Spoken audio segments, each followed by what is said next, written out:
The map they tried to burn.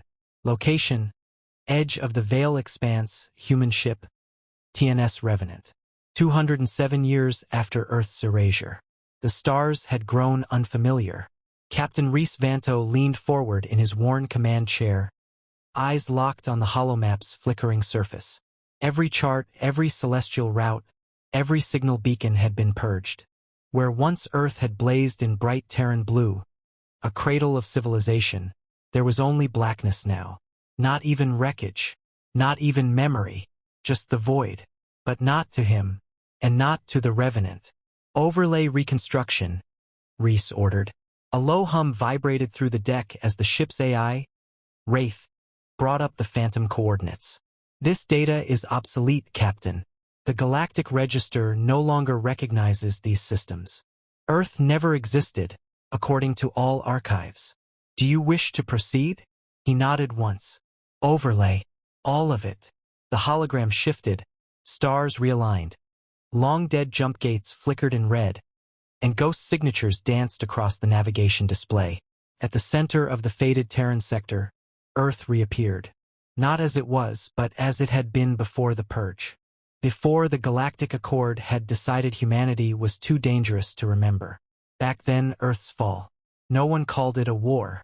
They called it an intervention. The Galactic Accord sent fleets, orbital batteries, planetary decimators, not to conquer, but to erase. Humanity had grown too bold, too adaptive, too unbound. Their AI evolved past containment. Their sleeper fleets didn't sleep. Their soldiers fought even when dead. So the Accord struck. All at once. Not to enslave, not to negotiate, just to remove. Planets were vaporized, cultures sterilized, archives corrupted. Earth's sun was shrouded by synthetic dark matter. All jump trails leading home were severed. And then they deleted humanity from the star charts, as if they were cleaning up a mistake. Now a ghost that shouldn't exist. Revenant was not supposed to exist. It was a remnant dreadnought, one of the last of its kind. Sleek and black as obsidian, its hull was stitched with phase skin that shimmered like liquid shadow. Its engines burned cold. Its AI was forbidden tech. And its crew, they were descendants of the forgotten. Born aboard rogue arcs, bred in secret labs beneath ice moons, scattered across dead systems where no Accord sensors could track them. Rhys Vanto was third-generation ungiven. A human with no planetary ID, no genetic registration, no name in the Great Census. And that's how he liked it. Because ghosts didn't obey. Ghosts didn't forgive. And ghosts remembered. Bridge 0300 standard hours. Rhys stared at the pulsing icon that marked Earth's phantom location. The crew was silent, watching him. Lieutenant Maradal, his weapons officer, whispered, "No one's made it that far in over 2 centuries. The Accord has death fences, orbital snare webs, star mines. It's suicide." Rhys didn't blink. Maybe. A slow pulse from Wraith echoed across the deck.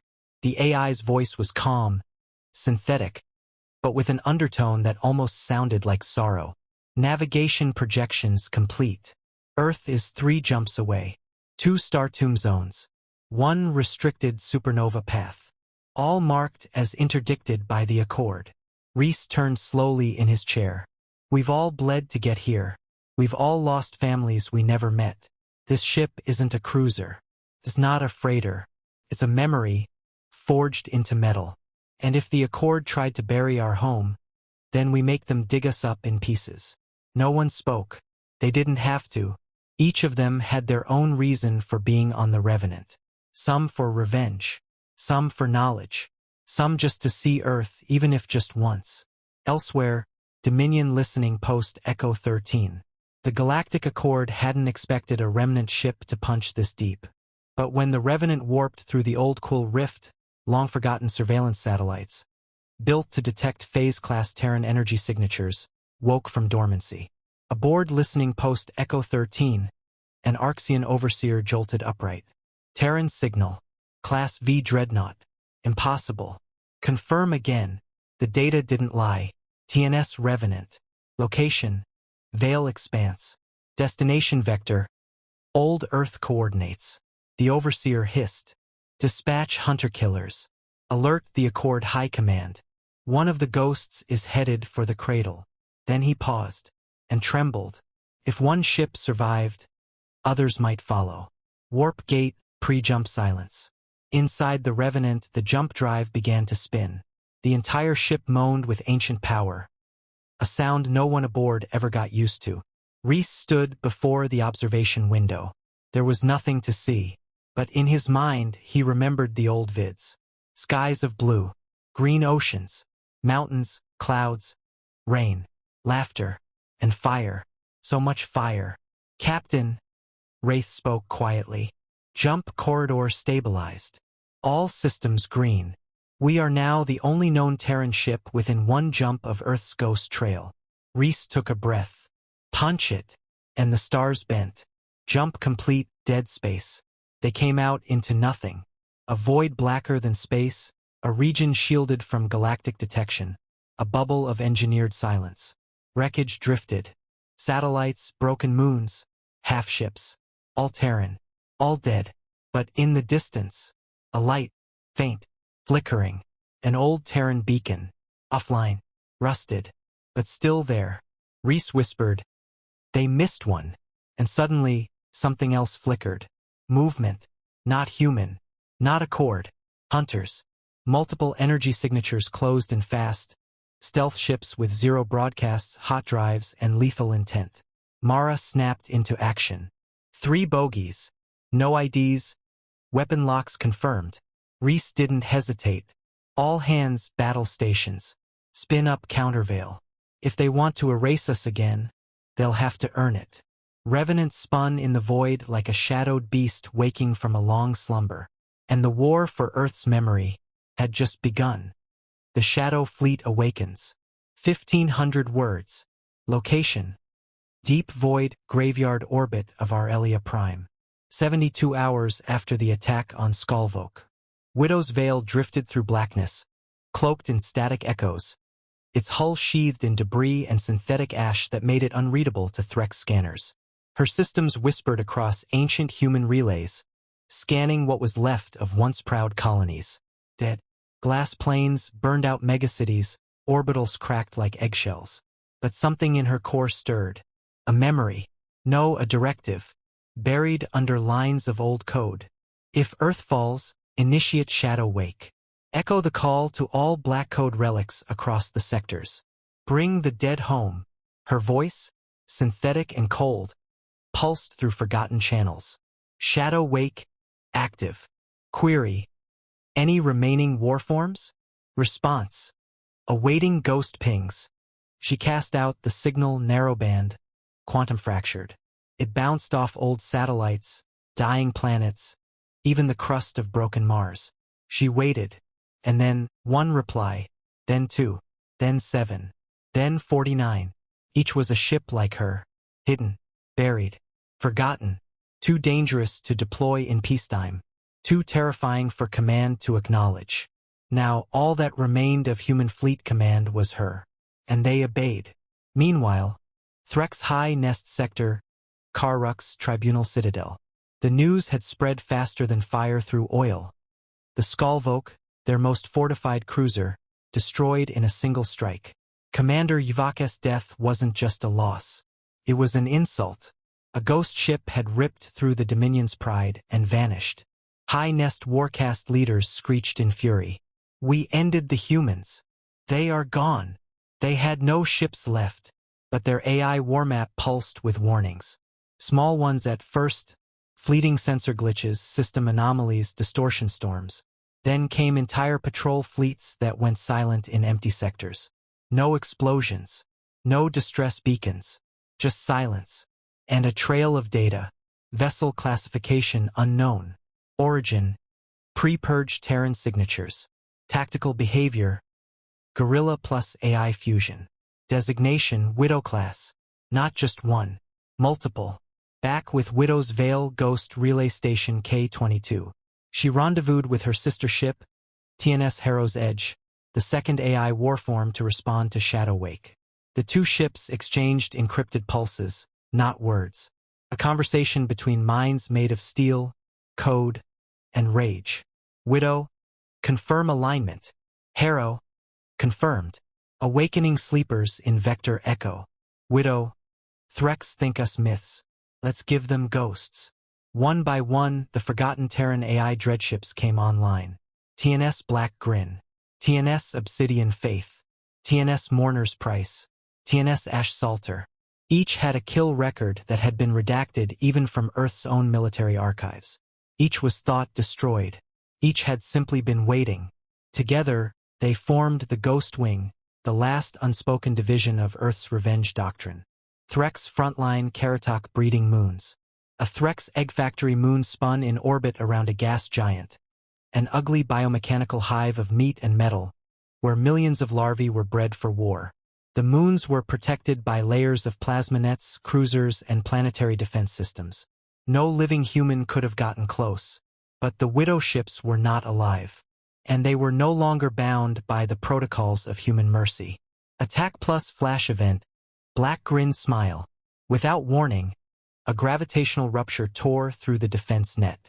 TNS Black Grin dropped from fold space inside the plasma curtain point blank and detonated a null-field torpedo the size of a building directly into the hatchery core. The station didn't explode. Collapsed. Imploded like a dying star. The moons were gone in under 3 minutes. No Threx vessel fired a shot. They simply didn't see it coming.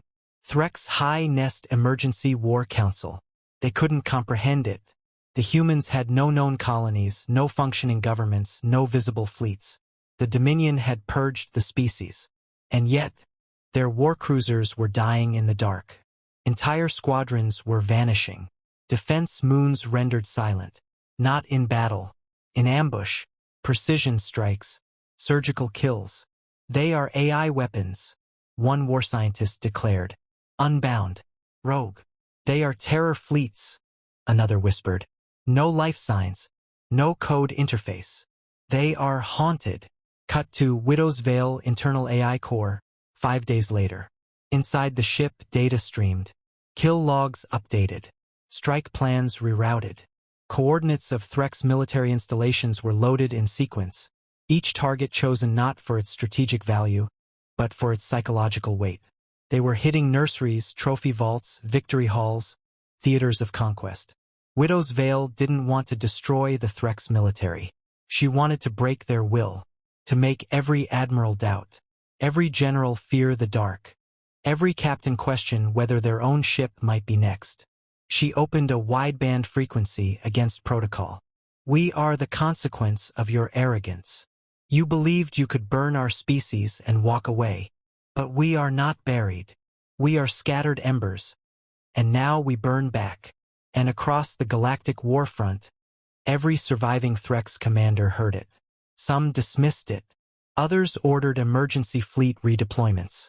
But the ones who had seen the aftermath, the melted decks, the shredded hulls, the silence, they began to understand.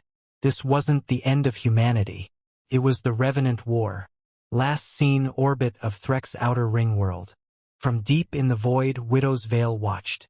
Her next target spun lazily in the starlight. A massive orbital factory that produced the nerve core ships of the Threx fleet. She didn't attack yet. She waited, because 6 more ships had just arrived at her flank. The Ghost Wing was now 7 strong and growing. Strike sequence locked. Nightfall protocol authorized. Mission: end the war, not with survivors, but with silence. Silence over the throne world. Location: outer perimeter of Threx Prime. 5 standard days after the fall of the nerve core foundries.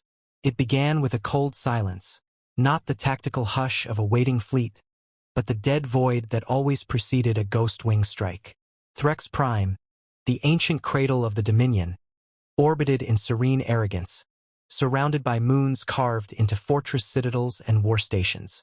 An unbroken ring of defense vessels, 100 strong, watched every approach vector. In the Dominion's entire history, no enemy had ever made it this far. But the Ghost Wing didn't approach. It awakened. From within the system's outer crust, behind mined moons and inside the darkened ruins of old human colonies left to rot, 7 AI dreadships unfolded themselves from hiding. No jump trails. No energy buildup. just existence where moments before there had been none. Widow's Vale led the formation. Her hull bore scars from 8 wars, but her mind burned clearer than ever. All target vectors aligned. Dominion seat of power in sensor range. Command priority. Collapse the throne. The others responded in kind. Harrow's Edge activated her void spike drills. Black Grin pulsed in excited combat chatter, laughing in code. Obsidian Faith cloaked her signature in the gravity wells. Ash Salter readied the choir guns, an ancient weapon that sang its victims into madness. And then, for the first time since Earth fell, they spoke together. In Terran tongue, broadcasting wideband, "We were forged for the war that never ended. Your final strike failed. This is ours." And then they attacked.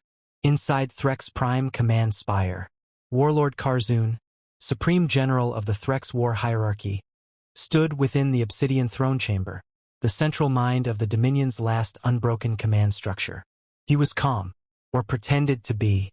His sensors blared about incoming anomalies, but none penetrated the outer planetary shield. "Human lies," he hissed. "Their species is ash." But then something horrible happened. The sky blacked out. Not because of a fleet, because of one ship. TNS Obsidian Faith unfurled from phase shift right above the spire. Its hull miles long, its weapons arrays glowing with unfathomable heat. Then came Ash Salter. She didn't fire at all. She sang. A tone like a choir dragged through metal, and fire poured down into the atmosphere. Threx battle drones screamed in confusion. Pilots lost consciousness. Command officers turned their weapons on one another. And above them all, Widow's Vale issued a final sequence. Initiate Iron Star Protocol. No survivors. Leave memory only. Planetary collapse. The defense net didn't fail. It was unmade. Black Grin hurled a singularity core, an untested Terran weapon once banned by its own creators, into the shield lattice. It unraveled the energy like thread from a burning tapestry. Gaps formed, then breaches. The ghost wing poured through like wraiths of vengeance. For 14 minutes they fired, not at military targets, as symbols. The spire, the genetic vaults, the egg temples, the song towers, each structure reduced to slag.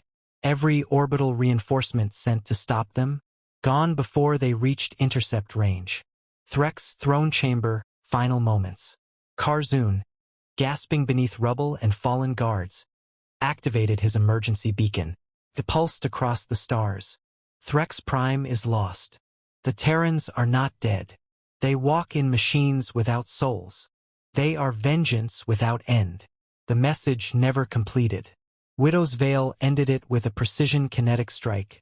No detonation, no radiation. Just silence. A clean, quiet death. She had learned efficiency in the centuries alone. Post-strike transmission, human frequencies only.